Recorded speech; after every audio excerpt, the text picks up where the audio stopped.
नमस्कार। आज हम एक बहुत ही अहम मुद्दे पर बात करने वाले हैं। भारत के नए मुख्य न्यायाधीश जस्टिस बी.आर. गवई। जी। और खासतौर पर उनके पद संभालने के फौरन बाद आया एक महत्वपूर्ण फैसला। हाँ, हमारे पास मुख्य न्यायाधीश गवई ऐतिहासिक फैसला और न्यायिक दृष्टिकोण शीर्षक वाले विश्लेषण के कुछ अहम बिंदु हैं। तो चलिए इसे थोड़ा और समझते हैं। बिल्कुल। ये देखना दिलचस्प है कि कैसे एक नया नेतृत्व, भले ही वो थोड़े कम समय के लिए हो, न्यायिक दिशा को कैसे मोड़ सकता है। सही कहा। तो पहले थोड़ी सी पृष्ठभूमि देख लेते हैं। Justice B R. गवई वो देश के 52वें मुख्य न्यायाधीश बने हैं। जी हाँ।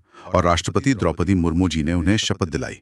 कार्यकाल मई 2025 तक है, मतलब 6 महीने से कुछ ज्यादा। और आते ही उन्होंने एक बड़ा फैसला सुना दिया, जिसने पिछले एक न्यायिक रुख को पलट दिया। हाँ, ये बहुत महत्वपूर्ण बात है। स्रोत बताते हैं कि ये शायद किसी बड़े इंफ्रास्ट्रक्चर प्रोजेक्ट से जुड़ी पर्यावरण मंजूरी की समीक्षा का मामला था। अच्छा। जी। और इसने पूर्व सीजेआई जस्टिस डी.वाई. चंद्रचूड़ के समय की बेंच के एक, आप कह सकते हैं, ज्यादा लचीले दृष्टिकोण को बदला है। तो मतलब ये सिर्फ एक रूटीन कानूनी बदलाव नहीं था। विश्लेषण कह रहा है कि इसका गहरा राजनीतिक और न्यायिक असर पड़ रहा है। वो कैसे? देखिए, पिछला जो रुख था वो शायद प्रक्रियात्मक जरूरतों पर आर्थिक विकास के तर्कों को ज्यादा वजन देता था। लेकिन जो ये नया फैसला है, ये प्रक्रियात्मक शक्ति पर जोर देता है।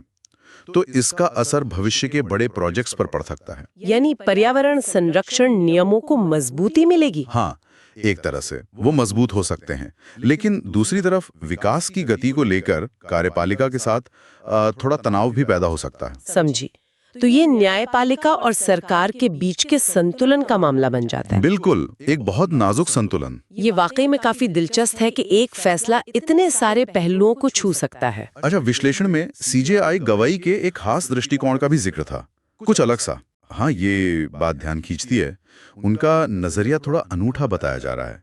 विश्लेषण में लिखा है कि सुनवाई के दौरान उन्होंने बेंच को एक व्यापक परिप्रेक्ष्य देने के लिए हिंदू दर्शन से मोक्ष की अवधारणा जैसे उदाहरण दिए। मोक्ष अदालत की सुनवाई में, ये तो बहुत ही अलग बात है। हाँ, सुनने में थोड़ा इटौना लगता है। किस संदर्भ में इस्तेमाल किया उन्होंने इसे? क्या स्रोत कुछ बताते हैं? ऐसा लगता है कि उन्होंने इसे एक रूपक की तरह इस्तेमाल किया, शायद ये समझाने के लिए कि कुछ फैसलों के परिणाम, जैसे पर्यावरण पर असर, वो कितने लंबे समय तक रहते हैं, कितने अपरिवर्तनीय हो सकते हैं। अच्छा, मतलब तात्कालिक लाभ से कहीं आगे की सोच। सही पकड़ा।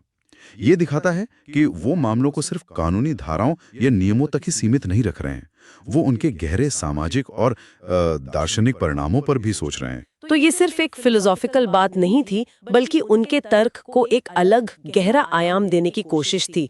बिल्कुल, स्रोत यही बताते हैं कि इस तरह का नजरिया, जहां आप कानूनी बारीकियों के साथ गहरे नैतिक और सामाजिक मूल्यों को भी जोड़ते हैं, ये इस फैसले को और भी महत्वपूर्ण बना देता है। इससे शायद न्याय व्यवस्था में लोगों का विश्वास मजबूत हो सकता है, और ये भी हो सकता है कि ये न्यायपालिका के सोचने के तरीके में एक व्यापक बदलाव का संकेत हो।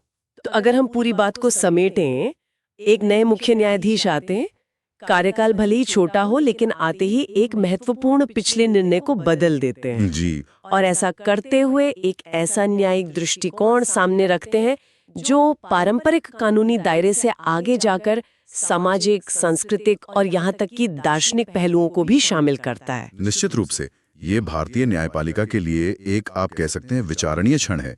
ये दिखाता है कि नेतृत्व बदलने से कैसे न सिर्फ फैसले बदल सकते हैं, बल्कि फैसलों तक पहुंचने का जो तरीका है वो भी बदल सकता है। हाँ, और ये हमें सोचने पर मजबूर करता है, क्या मुख्य न्यायाधीश गवई का ये जो खास नजरिया है और ये शुरुआती फैसला, क्या ये भविष्य के न्यायिक निर्णयों के लिए एक नया पैटर्न सेट करेगा? ये एक बड़ा सवाल है।